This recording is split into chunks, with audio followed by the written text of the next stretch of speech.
Hey everyone, welcome to our channel Universal Laws. And आज हम पढ़ेंगे MP land revenue code of 1959। आज हम इस वीडियो में चैप्टर 7 को डिस्कस करने जा रहे हैं, दैट इज़ रिगार्डिंग रेवेन्यू सर्वे कि किस तरह से प्रॉपरली सर्वे किया जाता है। किसी भी भूमि का सर्वे किस तरह से किया जाएगा। एंड इस यहाँ पर हम सेक्शन 61 से लेकर के सेक्शन 77 तक आपका ये चैप्टर 7 कवर करता है। सो चैप्टर 7 को आज हम डिस्कस करेंगे। मैं आपको बताऊंगी कि किस तरह के क्वेश्चंस आपके प्रीलिम्स पॉइंट ऑफ व्यू से इम्पॉर्टेंट हैं, जो कि रिपीटेडली एग्जाम में पूछे गए हैं या पूछे जा सकते हैं। ऑल्सो अगर यहाँ से कोई मेंस का क्वेश्चन बनता है तो वो भी हम देखेंगे इस वीडियो में कि किस तरह का क्वेश्चन बन सकता है। एंड बिफोर स्टार्टिंग मैं आपको ये बता दूँ कि एमपी रेवेन्यू कोड जो है इसका हमने सेक्शन 60 तक डिस्कस कर चुके हैं हम, और जो भी प्रीवियस वीडियोस हैं सभी का लिंक इस वीडियो के डिस्क्रिप्शन बॉक्स में आपको मिल जाएगा। सो अगर आप इस वीडियो को पहली बार देख रहे हैं तो पहले आप उन सभी वीडियोस को देखें, एक प्रॉपर सीक्वेंस में आप इस एक्ट को पढ़ें। ऑल्सो जो भी एस्पिरेंट्स एमपी टारगेट कर रहे हैं उनको मैं ये भी बता दूं कि हमारे चैनल पर बहुत सा ऐसा कंटेंट अवेलेबल है जो कि इस एग्ज़ाम के लिए हेल्पफुल हो सकता है। हमने एमपी एकोमोडेशन कंट्रोल एक्ट को पढ़ा and also MP accommodation act के हैंड रिटन नोट्स भी हमारे टेलीग्राम चैनल पर हमने फ्री ऑफ कॉस्ट प्रोवाइड करे हैं। एंड उसके अलावा हमने कंप्यूटर को डिस्कस किया, एमपी लोकल जीके को भी हमने पढ़ा। तो सभी कुछ आप हमारी वीडियोस देख सकते हैं। ओके, इस वीडियो के डिस्क्रिप्शन बॉक्स में सभी का लिंक अवेलेबल है। ऑल्सो आप चैनल को सब्सक्राइब कर सकते हैं ताकि आप सभी वीडियोस को देख सकें। सो हम स्टार्ट करते हैं चैप्टर 7, दैट इज़ रेवेन्यू सर्वे, कि किस तरह से सर्वे किया जाएगा। यहाँ पर देखिए सेक्शन 61 को सबसे पहले आप मार्क करें एन इम्पॉर्टेंट सेक्शन, क्योंकि ये डेफिनेशन देता है ऑफ लैंड सर्वे कि लैंड सर्वे का क्या मीनिंग है। ओके, एंड यहाँ से जो आपका क्वेश्चन बनता है वो या तो आपसे शॉर्ट नोट में मेंस एग्जाम में पूछा जा सकता है कि लैंड सर्वे को डिफाइन करें। सिंपल शॉर्ट नोट में आपसे पूछा जा सकता है ये क्वेश्चन। एंड अगर प्रीलिम्स की हम बात करें तो वहाँ पर आपसे पूछा जा सकता है कि which of these is included in land survey और not included in land survey. तो आपको याद रखना है कि लैंड सर्वे में क्या क्या चीज़ें इंक्लूडेड हैं, कौन कौन सी ऐसी एक्टिविटीज़ हैं जो कि लैंड सर्वे में इंक्लूड होती हैं। So first thing is division of land into survey numbers. देखिए, अगर कोई भी ऐसा लैंड है जो कि एग्रीकल्चरल पर्पसेस के लिए यूज़ किया जा रहा है, मीन्स कोई ऐसा पर्टिकुलर एरिया लैंड जिसको किसी एग्रीकल्चरल काम के लिए, किसी कृषि के प्रयोजनों के लिए अगर उसे इस्तेमाल किया जा रहा है, तो ऐसी सिचुएशन में उस लैंड को प्रॉपर एक सर्वे नंबर अलॉट किया जाएगा। बस यहाँ से आपको ये पॉइंट याद रखना है कि एग्रीकल्चरल पर्पस का अगर लैंड है तो ऐसी सिचुएशन में उस लैंड को एक सर्वे नंबर दिया जाता है।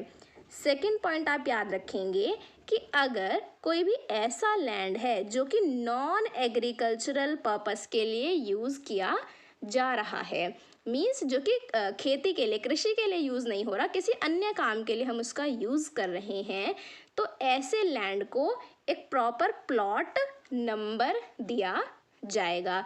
सो यहाँ पर क्या याद रखेंगे कि plot number in case of non agricultural purposes and survey number in case of land used for agricultural purposes.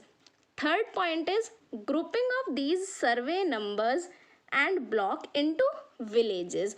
अब देखिए, जो भी हमने ये सर्वे नंबर्स देखे, प्लॉट नंबर्स देखे, तो इन सर्वे नंबर्स और प्लॉट नंबर्स को क्या किया जाएगा, एक प्रॉपर ग्रुप में इन्हें कंबाइन किया जाएगा।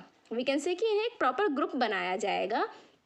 सो वो जो ग्रुप्स होंगे in case of urban areas, उन्हें नाम दिया जाएगा सेक्टर्स का, मीन्स उन्हें क्या कहा जाएगा, सेक्टर कहा जाएगा in case of the urban areas. And in case of non urban areas, so non urban का क्या मतलब हुआ कि अगर वो विलेज एरिया है तो वहाँ पर उसको क्या नाम दिया जाएगा, विलेजेस। ओके, सिंपल आपको याद रखना है कि अगर कोई भी अर्बन एरिया है, देखिए अर्बन का मीनिंग ही क्या है कि अगर कोई भी शहरी इलाका है तो उसे क्या नाम दिया जा रहा है, सेक्टर। और in case of non urban अगर है तो नॉन अर्बन के केस में उसे नाम दिया जा रहा है विलेज। सो ये विलेज और सेक्टर्स में इस तरह से बांटना is basically kind of groupism, कि हम क्या कर रहे हैं, ग्रुप बना रहे हैं उसका। ओके, देन इसके अलावा और क्या क्या चीज़ें इंक्लूडेड है लैंड सर्वे में, प्रिपरेशन ऑफ फील्ड बुक, कि एक प्रॉपर फील्ड बुक तैयार की जाएगी जिसके अंदर बताया जाएगा कि क्या क्या पर्टिकुलर एरिया है जिसको हमने सर्वे नंबर दिया है, ब्लॉक नंबर दिया है। ओके, इसके अलावा फील्ड मैप बनाया जाएगा एंड रिकॉर्ड ऑफ राइट्स को भी प्रिपेयर किया जाएगा। एंड इसके अलावा भी यहाँ पर देखिए कहा गया है कि कोई भी अदर इस तरह का जो भी रिकॉर्ड है वो भी लैंड सर्वे का ही हिस्सा माना जाएगा। सो यहाँ पर आपको लैंड सर्वे से रिलेटेड कुछ इंपॉर्टेंट जो पॉइंटर्स मैंने मार्क किए, इन्हें आप अपने बैरक में मार्क करें कि यहीं से क्वेश्चन आपका बन सकता है। एज वेल एज अगर मेंस में भी कोई शॉर्ट नोट आपको लिखने को आता है तो आप केवल इसी तरह से पॉइंटर्स लिखेंगे कि in case of agricultural area क्या कहा जा रहा है, in case of non agricultural area plot बनाया जा रहा है, फिर उन्हें ग्रुपिज्म किया जा रहा है, उनका फील्ड बुक, फील्ड मैप बनाना, रिकॉर्ड ऑफ राइट्स बनाना, ये सभी काम जो हैं ये लैंड सर्वे का हिस्सा हैं। ओके, देन सेक्शन 62, यहाँ से अब देखिए कुछ हम ऑफिसर्स के बारे में पढ़ेंगे कि वो कौन से रेवेन्यू ऑफिसर्स होते हैं। अगर आपने शुरू से इस एक्ट को पढ़ा है हमारे साथ तो आप बताएं कि रेवेन्यू ऑफिसर्स की एक प्रॉपर लिस्ट जो है वो हमने किस पर्टिकुलर सेक्शन में पढ़ी थी, कि कौन कौन से ऑफिसर्स जो हैं वो रेवेन्यू ऑफिसर्स की लिस्ट में इंक्लूडेड होते हैं। सो आपको सेक्शन बताना है। Okay, do right this in the comment section. Now section 62 क्या कहता है, appointment of commissioner of land records. Land records commissioner को अपॉइंट किया जाएगा बाय द स्टेट गवर्नमेंट। बस केवल इतना याद रखना है आपको। सेक्शन 63 बात करता है regarding the appointment of additional commissioner of land records. Commissioner of land records के साथ साथ कुछ एडिशनल कमिश्नर्स भी होंगे जो कि एक तरह से कमिश्नर ऑफ लैंड रिकॉर्ड्स को असिस्ट करेंगे। ओके, एंड इन्हें भी कौन अपॉइंट कर रहा है, स्टेट गवर्नमेंट। मेनली जो अपॉइंटमेंट का काम है यहाँ पर वो स्टेट गवर्नमेंट के द्वारा ही किया जा रहा है। देन सेक्शन 64 बात करता है regarding the notification of proposed land survey. जब कभी कोई भी लैंड का सर्वे स्टार्ट करना है तो उस समय क्या किया जाएगा, जो कमिश्नर ऑफ लैंड रिकॉर्ड्स हैं जिन्हें सेक्शन 62 में अपॉइंट किया गया है, वो जो आपके कमिश्नर हैं वो क्या करेंगे, एक तरह से उनके द्वारा एक नोटिफिकेशन रिलीज किया जाएगा इन द ऑफिशियल गजट। तो गजट में नोटिफिकेशन करके वो ये चीज़ इन्फॉर्म करेंगे कि उनके द्वारा लैंड सर्वे स्टार्ट किया गया है। एंड ऑल्सो जब लैंड सर्वे कंप्लीट हो जाएगा तो क्लोजर के बारे में भी एक नोटिफिकेशन रिलीज किया जाएगा। ओके, देन सेक्शन 65, देखिए सेक्शन 65 आपका इम्पॉर्टेंट है।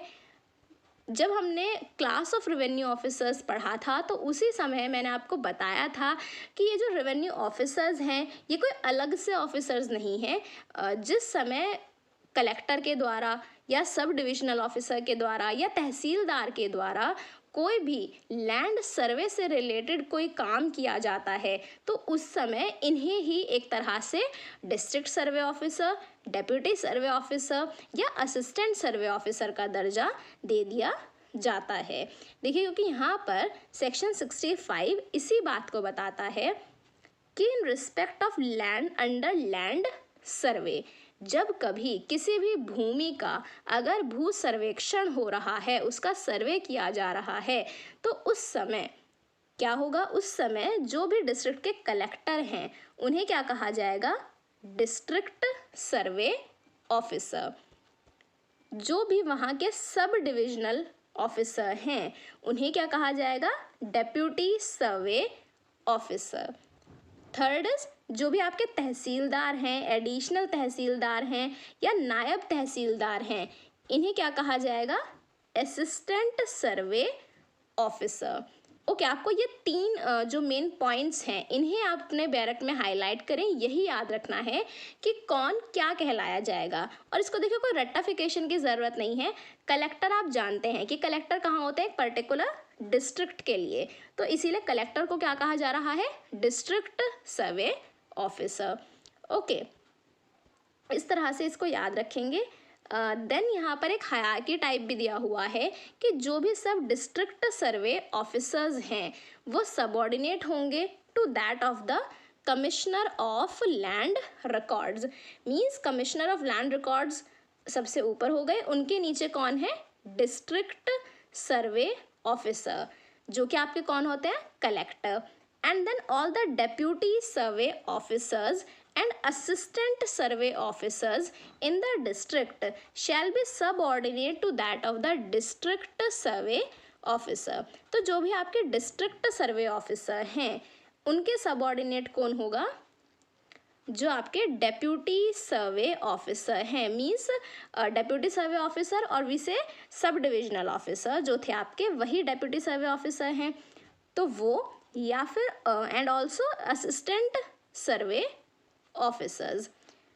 Okay, and all the assistant survey officers in a subdivision shall be subordinate to that of the deputy survey officer। जो भी ऐसे असिस्टेंट सर्वे ऑफिसर्स हैं जो कि डेप्यूटी सर्वे ऑफिसर के सबऑर्डिनेट रहेंगे। कौन से असिस्टेंट सर्वे ऑफिसर्स? जो किसी भी सब डिविजन में वर्क कर रहे हैं। ओके, सो सेक्शन 65 आपका एक इम्पॉर्टेंट सेक्शन है। देन सेक्शन 66 से हम कुछ पावर्स के बारे में पढ़ेंगे कि जो भी ये रेवेन्यू ऑफिसर्स हैं इनके पास क्या क्या पावर्स होती हैं। अब यहाँ से आपको केवल हेडिंग पॉइंट ऑफ व्यू से ये सेक्शंस याद रखने हैं कि district survey officer, deputy survey officers, assistant सर्वे ऑफिसर्स, इनके पास इन्हें कुछ पावर्स दी गई हैं। ओके, क्या क्या पावर्स दी गई हैं? कि formation of survey numbers, block numbers, plot numbers and grouping of villages, ये सभी काम जो है वो इनके द्वारा किए जाएंगे। और इस काम को करने के लिए मीन्स अगर किसी भी लैंड का सर्वे करना है, उस लैंड को ब्लॉक नंबर देना है, कोई प्लॉट नंबर देना है, या फिर उसे ग्रुप करना है इनटू विलेजेस या फिर इनटू सेक्टर्स, तो इन सभी काम को करने के लिए उन्हें कुछ यहाँ पर इम्पॉर्टेंट पावर्स दी गई हैं कि वो लैंड का मेजरमेंट कर सकते हैं या उस लैंड को डिवाइड कर सकते हैं अपने अनुसार जैसा उन्हें सही लगे। ओके, क्योंकि उन्हें क्या करना है? लैंड को डिफरेंट सर्वे नंबर्स में, प्लॉट नंबर्स में डिवाइड करना है। एंड ऑल्सो यहाँ पर देखिए आगे बताया गया है कि दे कैन री नंबर, वो री नंबर भी कर सकते हैं इस तरह से किसी भी प्लॉट नंबर को, एंड ग्रुपिंग भी बना सकते हैं of the survey numbers and block numbers. केवल यहाँ से आपको इम्पॉर्टेंट जो हेडिंग पॉइंट ऑफ व्यू से ये सेक्शंस इम्पॉर्टेंट हैं। Then section 68, power to renumber और सब डिवाइड और अमलगमेट। देखिए, किसी भी सर्वे नंबर को दोबारा से कोई और नंबर अलॉट करना या ब्लॉक नंबर्स को री नंबर करना या उन्हें सब डिवाइड करना, मतलब और भी ज़्यादा छोटी यूनिट में उन्हें डिवाइड किया जाए अगर, या फिर प्लॉट नंबर उन्हें अलॉट किया जाए, ब्लॉक नंबर अलॉट किया जाए, तो ये सब जो काम है ये किसके द्वारा किए जाएंगे? ये सब किया जाएगा बाय द रेवेन्यू ऑफिसर्स, जो भी यहाँ पर हमने पढ़े कि डेप्यूटी सर्वे officer, district survey officer, assistant सर्वे ऑफिसर्स, वो ये काम करेंगे, वो री नंबर करेंगे या फिर सब डिवाइड कर सकते हैं किसी भी ब्लॉक को, किसी प्लॉट को, किसी भी पर्टिकुलर लैंड विलेजेस को। Okay, then section 69 is entry of survey numbers into the land records. इन सभी की एक एंट्री की जाएगी लैंड रिकॉर्ड्स के अंदर। Then section 70 is determination of आबादी ऑफ विलेज। ये आपसे पूछा जा सकता है for prelims point of view कि किसी भी विलेज की जो आबादी होती है, देखिए आबादी क्या है ये हम डेफिनेशन सेक्शन में पढ़ चुके हैं। सो ये पावर किसको दी गई है? The district survey officer shall in the case of every inhabited village, कोई भी ऐसा गांव जो कि इनहैबिटेड है, मीन्स वहाँ पर लोग रह रहे हैं, निवास कर रहे हैं, तो वहाँ पर जो डिस्ट्रिक्ट सर्वे ऑफिसर हैं उन्हें ये पावर दी गई है कि वो क्या कर सकते हैं, वहाँ पर किसी भी लैंड को रिजर्व करके रख सकते हैं फॉर द पर्पस ऑफ आबादी ऑफ द विलेज। देखिए यहाँ पर आबादी का कोई ऐसा अलग से मीनिंग नहीं है। आबादी बेसिकली हिंदी में जो आबादी आप वर्ड सुनते हैं वही यहाँ पर मीनिंग है कि अगर कोई भी ऐसा विलेज है जहाँ पर लोग रह रहे हैं जो कि आबादी वाला कोई एरिया है, तो वहाँ पर डिस्ट्रिक्ट सर्वे ऑफिसर उस विलेज की आबादी को डिटरमिन करेंगे, डिसाइड करेंगे एंड उस विलेज को आबादी का एक तरह से किया जाएगा। ओके, देन सेक्शन 71 यहाँ पर एक अलग से पावर दी गई है। This is not that much important, केवल देखिए आपको ये हेडिंग पॉइंट ऑफ व्यू से याद रखने हैं। इसी तरह से सेक्शन 72 असेसमेंट, यहाँ पर भी आपको अथॉरिटी याद रखना है कि डिस्ट्रिक्ट सर्वे ऑफिसर को ही ये पावर दी गई है कि वो किसी भी पर्टिकुलर लैंड का असेसमेंट करेंगे। असेसमेंट के बारे में देखिए हमने पढ़ा था जब हमने सेक्शन 57 पढ़ा था, 58 पढ़ा था कि जो भी सब लैंड है वो सब किसका होता है, स्टेट गवर्नमेंट में वेस्ट होता है एंड उस लैंड का प्रॉपर जो रेवेन्यू है आपको वो पे करना होता है। सो यहाँ पर आपको याद रखना है कि जो असेसमेंट की पावर दी गई है वो दी गई है to the district survey officer. Okay, then section 75, yes 75 is important. यहाँ से देखिए क्वेश्चन कई बार पूछा भी गया है कि किसके पास ये पावर है टू करेक्ट एनी एरर्स, कोई या फिर अर्थमेटिकल मिस्टेक अगर हो जाती है इन द लैंड सर्वे। जिस समय लैंड सर्वे किया गया, कोई भी पर्टिकुलर लैंड को सर्वे नंबर, ब्लॉक नंबर दिया गया, तो उस समय अगर किसी तरह का अर्थमेटिकल कोई मिसकैलकुलेशन हुई है तो उसको करेक्शन करने की पावर किसके पास है। तो जो करेक्शन किया जाएगा वो किया जाएगा by the sub divisional officer. ये आपको बहुत ज़्यादा ध्यान रखना है क्योंकि देखिए यहाँ पर हम लैंड सर्वे के बारे में बार बार पढ़ रहे थे और हमने पढ़ा कि लैंड सर्वे के दौरान कलेक्टर को डिस्ट्रिक्ट सर्वे ऑफिसर कहा जा रहा है, सब डिविजनल ऑफिसर को डेप्यूटी सर्वे ऑफिसर कहा जा रहा है, तहसीलदार को असिस्टेंट सर्वे ऑफिसर कहा जा रहा है। लेकिन तो आपको हो सकता है एक तरह से कन्फ्यूजन हो जाए और आप कहें कि लैंड सर्वे को करेक्शन भी फिर डेप्यूटी सर्वे ऑफिसर करेंगे बिकॉज ये लैंड से रिलेटेड मैटर है।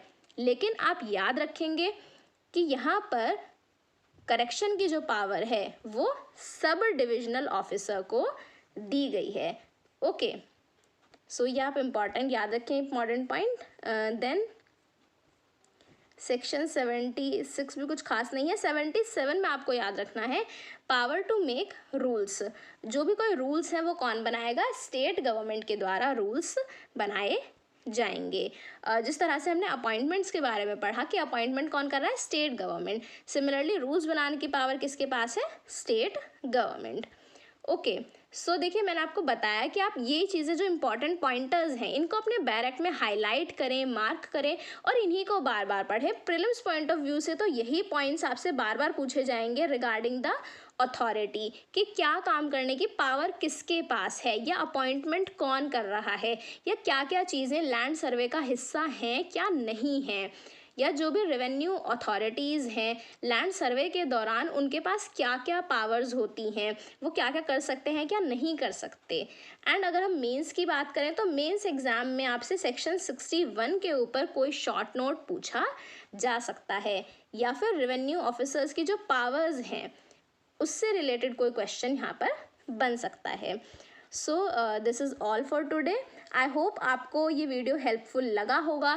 देखिए अगर आपको ये वीडियो हेल्पफुल लगा है so you can hit the like button and also you can share this video with your friends and you can subscribe our channel ताकि आपको सभी अपकमिंग वीडियोस हमारी देखने को मिले। And you can also press the bell icon ताकि सभी videos का नोटिफिकेशन भी आपके पास समय समय पर आता रहे।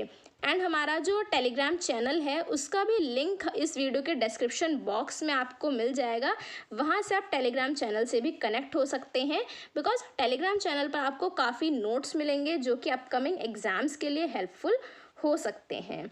सो आई थिंक आपको ये वीडियो हेल्पफुल लगा होगा. Stay tuned with our channel and अपना नेक्स्ट वीडियो में हम चैप्टर 9 के साथ कंटिन्यू करेंगे. Stay tuned with us, keep learning.